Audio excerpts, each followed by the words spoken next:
Assalamualaikum warahmatullahi wabarakatuh.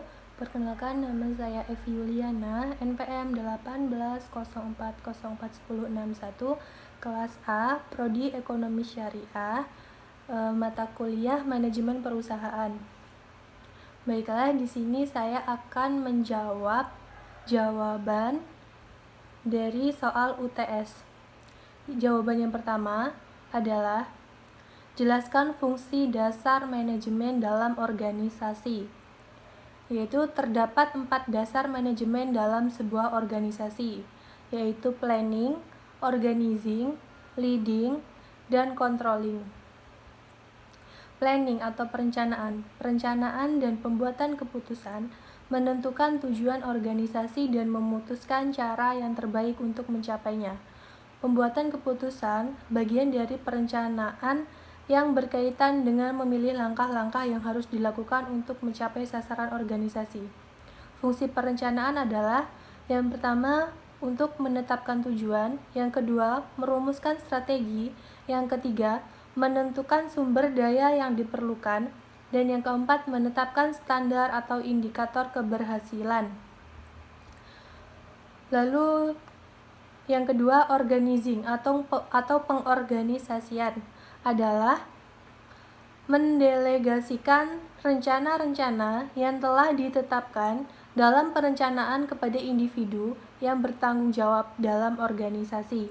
Di antaranya juga mengorganisir sumber daya yang tepat untuk menjalankan perencanaan yang telah ditetapkan.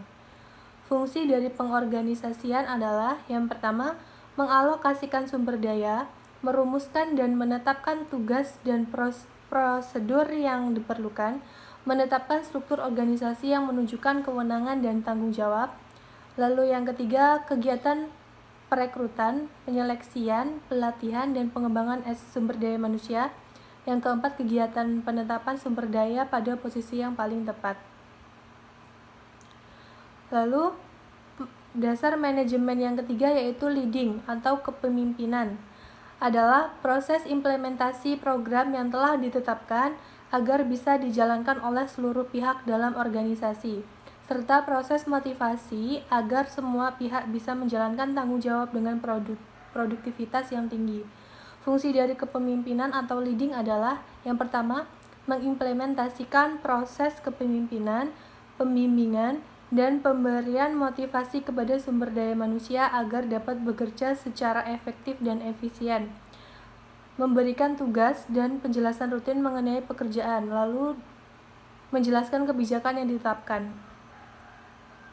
Dasar manajemen yang terakhir yaitu controlling, pengendalian dan pengawasan adalah proses yang dilakukan untuk memastikan seluruh rangkaian kegiatan yang telah direncanakan, diorganisasikan, dan diimplementasikan bisa berjalan sesuai dengan target sekalipun terjadi perubahan lingkungan bisnis. Fungsi dari controlling adalah yaitu: yang pertama, mengevaluasi keberhasilan dalam pencapaian tujuan dan target yang telah ditetapkan, mengambil langkah klarifikasi dan koreksi penyimpangan yang mungkin ditemukan, dan yang terakhir, melakukan berbagai alternatif solusi dari berbagai masalah yang terkait pencapaian tujuan target.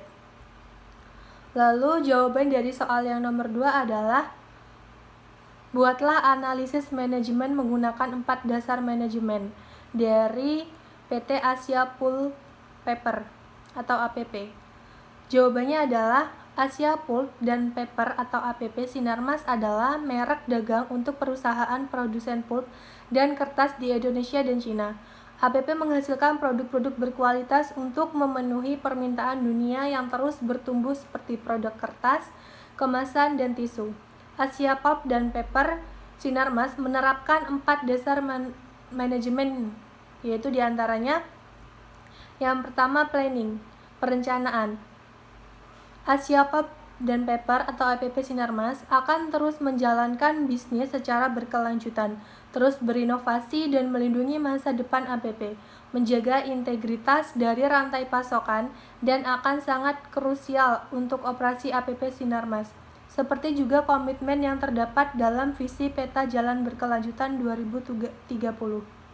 Lalu yang kedua, organizing atau perorganisasian Asia Pulp dan Paper atau APP Sinarmas sebagai perusahaan pulp dan kertas global, mengedepankan kerjasama untuk memastikan masa depan yang lebih baik bagi pelanggan, komunitas, karyawan, pemegang saham, dan Anda. Yang ketiga, leading atau kepemimpinan. Kepemimpinan di Asia Pulp dan Paper atau APP Sinarmas bahwa kami percaya bahwa mempertahankan standar etika tertinggi adalah salah satu kunci penting untuk berkelanjutan dan pertumbuhan bisnis dalam jangka panjang.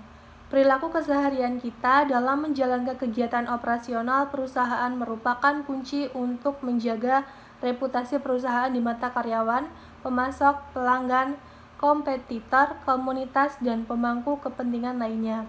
Kita semua wajib untuk menaati hukum, bertindak dengan integritas dan kejujuran, serta bertanggung jawab atas segala tindakan yang dilakukan. Lalu, yang terakhir, controlling, pengendalian dan pengawasan. Kepercayaan yang diberikan kepada APP oleh pemegang saham, regulator, mitra bisnis, dan semua pemangku kepentingan perusahaan lainnya harus selalu dijaga dengan sebaik-baiknya. Oleh karenanya, perilaku beretika baik, berintegritas, dan profesional, serta selalu berkomitmen untuk menjunjung tinggi dan menjaga reputasi APP dalam menjaga kepercayaan seluruh pemangku kepentingan atau stakeholder dengan sungguh-sungguh oleh semua karyawan di setiap tingkatan organisasi. BCOC adalah acuan yang diterapkan secara global yang merupakan cerminan dari norma-norma etika, budaya, karakter, dan nilai-nilai perusahaan, serta sebagai standar berperilaku dan berbisnis bagi seluruh karyawan APP kepada seluruh pemangku kepentingan, stakeholder di dalam perusahaan. Mematuhi dan menerapkan BCOC merupakan tugas dan tanggung jawab dari setiap karyawan APP. Tujuan utama APP adalah untuk mencapai tujuan bisnis yang berkelanjutan dan selalu menjaga etika bisnis yang baik untuk memberikan manfaat kepada seluruh pemangku kepentingan atau stakeholder. Lalu soal yang ketiga, jelaskan apa yang dimaksud dengan etika bisnis dan tanggung jawab sosial.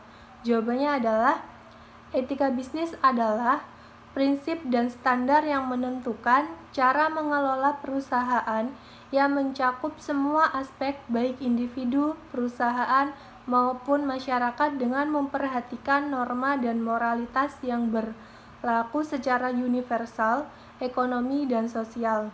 Sedangkan tanggung jawab sosial perusahaan biasa juga disebut Corporate Social Responsibility atau CSR, adalah suatu mekanisme sebuah perusahaan untuk secara sadar mengintegrasikan perhatiannya terhadap lingkungan sosial ke dalam operasi dan interaksinya dengan stakeholder yang melampaui tanggung jawab sosial, khususnya di bidang hukum. Soal yang keempat, ada pernyataan bahwa tanggung jawab sosial atau CSR merugikan bagi perusahaan karena dapat mengurangi profit dan membutuhkan biaya yang besar. Apakah Anda setuju dengan pendapat tersebut? Jelaskan alasan Anda. Jawabannya, tanggung jawab sosial perusahaan, biasa disebut juga dengan Corporate Social Responsibility (CSR), adalah suatu mekanisme sebuah perusahaan untuk secara sadar mengintegrasikan perhatiannya terhadap lingkungan sosial ke dalam operasi dan interaksinya dengan stakeholder yang melampaui tanggung jawab sosial khususnya di bidang hukum. Saya tidak setuju dengan pendapat tersebut. Alasannya karena, menurut saya, bisnis yang baik tidak akan lepas dari pelaksanaan CSR. Di era globalisasi ini, strategi CSR sangat dibutuhkan untuk dijalankan oleh setiap bisnis, agar perusahaan dapat berjalan sesuai dengan apa yang masyarakat dukung. CSR sangat membantu perusahaan tidak hanya untuk mengincar keuntungan, namun juga peduli kepada lingkungan alam, masyarakat, dan karyawan di perusahaan. Melalui CSR yang baik, maka perusahaan bisa mendapatkan keuntungan, kehidupan masyarakat secara keseluruhan meningkat, dan lingkungan alam di sekitar akan terjaga dengan baik. Baiklah, sekian jawaban yang dapat saya berikan. Semoga bermanfaat. Saya akhiri, wassalamualaikum warahmatullahi wabarakatuh.